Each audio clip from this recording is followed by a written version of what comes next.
கிருபையின் வாழ்வு. ஆண்டவர் நமக்கு தருகின்ற இந்த யுகத்தை பயன்படுத்திக் கொள்வோம். இந்த நல்ல தேவனை உயர்த்துவோம்.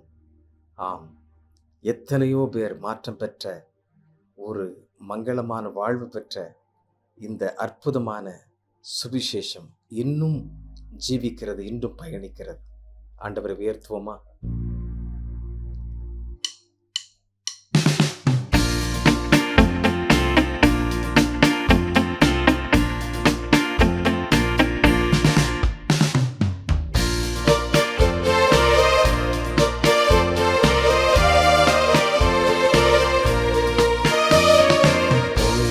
வரும் அருள் மனிதரை மாற்றிடுதே,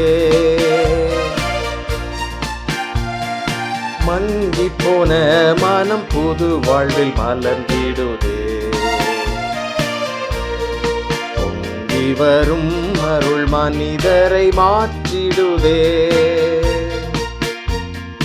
மங்கி போன மனம் புது வாழ்வில் மலர்ந்திடுதே. தீயவர் திருடரும் கொடியவர் கொலைஞர் இயேசுவில் மாற்றம் பெற்றார். மாறிய மனதுடன் மங்கள வாழ்வு அழைக்கிறார், ஓடியே வா. பொங்கி வரும் அருள் மனிதரை மாற்றிடுதே,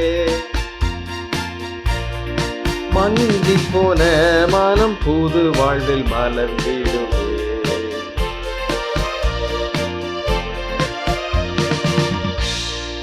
தேவனின் ஆவியால் விடுதலை வாழ்வி பெற்றவர் பலரும் உண்டு.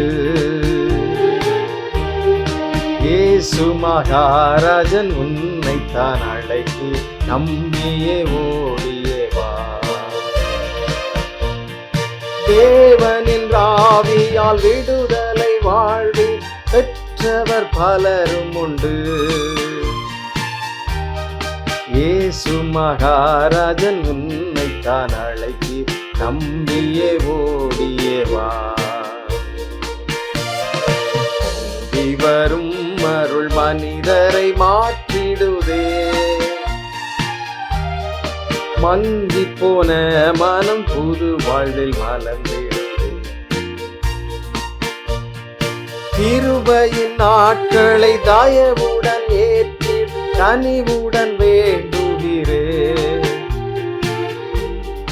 வருகையின் நாளினில் வருந்திட வேண்டாம், நீ உன்னை அழைக்கிறாரே. கிருபையின் நாட்களில் தயவுடன் ஏற்றிட கனிவுடன் வேண்டுகிறோ. வருகையின் நாளினில் வருந்திட வேண்டாம், உன்னை தான் அழைக்கிறார் வா. பொங்கி வரும் அருள் மனிதரை மாற்றிடுதே, மங்கி போன மனம் புது வாழ்வில் மலர்ந்திடுதே. பொங்கி வரும் அருள் மனிதனை மாற்றிடுதே.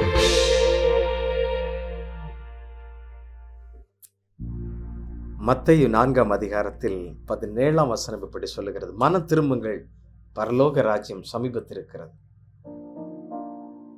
ஆண்டவருக்கே, தேவனுக்கே பிசாசு ஒரு செக் வைக்கிறார். வனாந்திரத்திற்கு கொண்டு போகப்பட்டு 40 நாள் உபவாசம் பண்ணின பின்பு அவருக்கு பசி உண்டாகிறது. அப்படி உண்டாகும் பொழுது பிசாசானவன் இந்த கல்லுகளை பார்த்து, உமக்கு பசி இருக்கிறதே, அப்பங்களாய் மாற்றும் என்று சொல்லுகிறார். அப்பொழுது ஆண்டவர் சொல்லுகிறார், மனுஷன் அப்பத்தினால் மாத்திரமல்ல, தேவனுடைய வாயிலிருந்து புறப்படுகிற ஒவ்வொரு வார்த்தையினாலும் பிழைப்பான் என்று சொல்லி அந்த பிசாசை அப்பாலை போல் சாத்தானே என்று விரட்டுகிறார். ஆம் பிரியமானவர்களே, அது முதல் மனம் திரும்புங்கள் என்று சொல்லி ஆண்டவர் ஆமென் தம்முடைய வார்த்தைகளை சொல்லி பிரசங்கிக்க ஆரம்பிக்கிறார். தேவனுடைய ராஜ்யம் சமீபமாக இருக்கிறது. எனக்கு அன்பானவர்களே, சோதனை என்பது ஒருபோதும் பாவம் கிடையாது. ஆனால் சோதனைக்குள் வீழ்ந்து விடுவதுதான் பாவம். இந்த உலகத்திலே ஏராளமான சோதனைகள் நம்மை சுற்றி இருக்கின்றன, ஏராளமான பாவங்கள் இருக்கின்றன. நம்முடைய கரங்களிலே பாவங்கள் வந்து தவிழ்ந்து கொண்டிருக்கின்றது. அவைகளுக்குள்ளாக மூழ்கி கிடப்பதும் அவைகளுக்குள்ளாக வீழ்ந்து விடுவதும் தான் பாவம். ஆண்டவர் திரும்பி வா என்று சொல்லி அழைக்கிறார். மனம் திரும்பி வா என்று சொல்லி அழைக்கிறார். புது வாழ்வை பெற்றுக்கொள் என்று அழைக்கிறார். நான் உனக்கு வெற்றியின் வாழ்வை தருகிறேன், மங்களமான வாழ்வு தருகிறேன் என்று அழைக்கிறார். வாலிபனே, சகோதரனே, சகோதரியே, எந்த பாவத்திற்குள் எந்த சோதனைக்குள் எப்பேற்பட்ட காரியங்களுக்குள் நீ சிக்கி கிடந்தாலும், வெளி வர முடியவில்லை என்று சொல்லி தவித்துக் கொண்டிருந்தாலும், ஆண்டவர் இன்றைக்கு உன்னை பார்த்து பேசுகிறார். நீ ஓடி வா, என்னண்டை வா, வருந்திய அழைக்கிறார். உனக்காகவே நான் எல்லாவற்றையும் சிலுவையில் ஏற்றுக்கொண்டேன் என்று சொல்லி அழைக்கிறார். நல்ல தேவனுக்கு உங்களை ஒப்புக்கொடுங்க. எவ்வளவு ஆழத்தில் இருந்தாலும், எவ்வளவு விடுபட முடியாத காரியமா இருந்தாலும், வெற்றியான வாழ்வை உங்களுக்கு கொடுப்பதற்காக அவர் காத்திருக்கிறார். ஒரே குமாரனை இந்த உலகிற்கு தந்தருளி அன்பு கூர்ந்திருக்கிறார். இதுதான் சத்தியம் ஐயா, இதுதான் வெற்றியின் ரகசியம் ஐயா. இயேசுவின் இரத்தத்தினால் எல்லோருக்கும் சகலருக்கும் பிணி தீர்க்கப்படுவதுண்டு. சகலருடைய பாவங்களுக்கு மன்னிப்பு உண்டாகிறது. சகலருக்கும் நித்திய வாழ்வு உரிமையாகிறது அவருடைய இரத்தத்தினால். ஆண்டவர் உங்களை அழைக்கிறார். நீங்கள் ஆயத்தமாக முடியுமா? சத்தத்திற்கு கீழ்ப்படிய முடியுமா? ஆண்டவர் உங்களை பார்த்து கேட்கிறார். திரும்பி வாருங்கள், என்னண்டை வாருங்கள், இயேசுவண்டை வாருங்கள், உங்களுக்கு நான் வாழ்வு தருகிறேன் என்று சொல்கிறேன். ஜெபிக்கலாமா?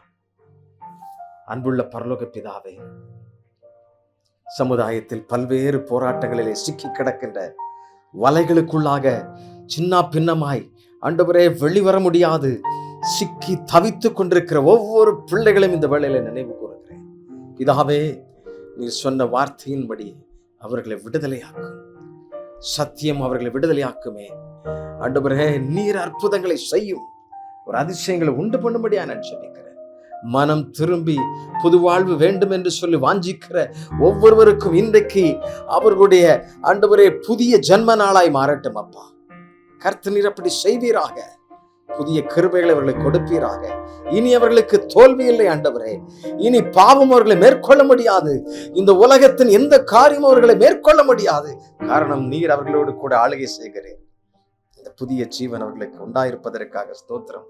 மங்களமான வாழ்வுகளுக்கு கிடைத்திருப்பதற்காக ஸ்தோத்திரம். மறுமையின் வாழ்வுகளுக்கு எட்டியிருப்பதற்காக ஸ்தோத்திரம். அவளை வாழ்த்துகிறேன், ஆசீர்வதிக்கிறேன்.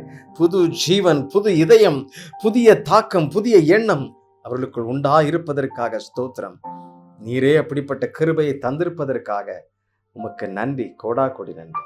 வருகையிலும் உம்மை முகமுகமாய் சந்திக்கும் அந்த பாக்கியத்தை ஒவ்வொரு பிள்ளைகளுக்கும் தாரும். இயேசு கிறிஸ்துவின் நாமத்திலே ஜெபிக்கிறோம் நல்ல பிதாவே. Amen. Amen. Thank you. God bless you. God bless you.